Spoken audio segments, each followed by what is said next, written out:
companions, welcome. My routine in the bush is usually to wake up a bit before dawn and then to start making coffee and prepare for the morning's walk. Now here in the southeast of Angola, at the middle of June, it's surprisingly actually cold in the morning.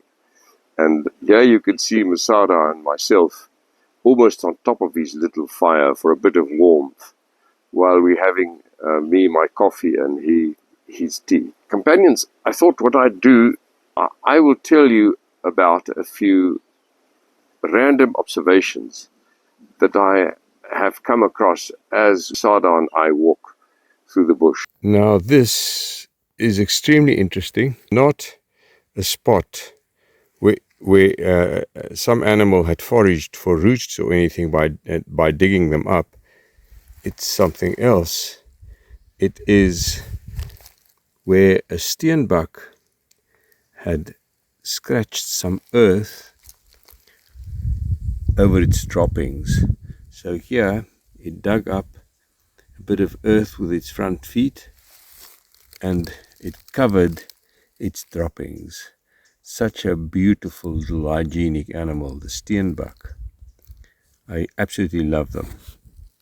Then we found this, just a tiny little hollow in the sand, about the size of the cupped hands of a man.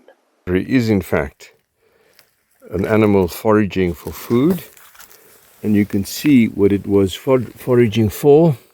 This little stump that's left there of some plant that it likes, and this was a porcupine that had dug out this to get to eat as much as possible, right down to the root of this this particular plant that it wants.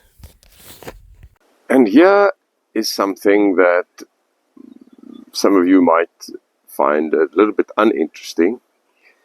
It's the tracks of a kudu. Kudu are not uncommon in the savannah. There are many of them. I always call them the prince of antelopes. They are elegant and graceful.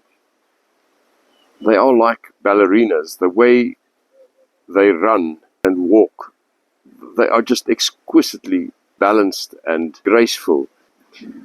Now, if giraffe are difficult to approach in the bush, so is kudu. They have of the sharpest senses of all the savanna antelope, in my opinion. And they are super alert all the time. They're also in a herd, which multiplies the senses available, and especially the bulls. The bulls never ever relax. They are checking all the time, stopping, smelling, watching, listening, and that makes kudu very difficult to see, especially on foot.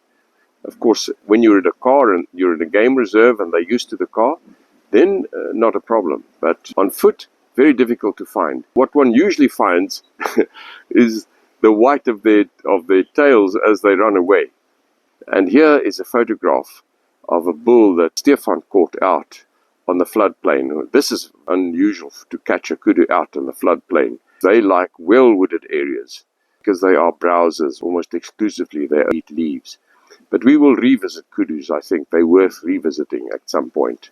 Companions, I hope this was not too mundane a little story. But that's often what walking in the bush is all about.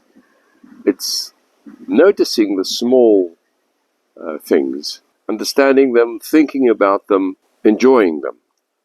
So I hope you join me again next week. Good luck until then.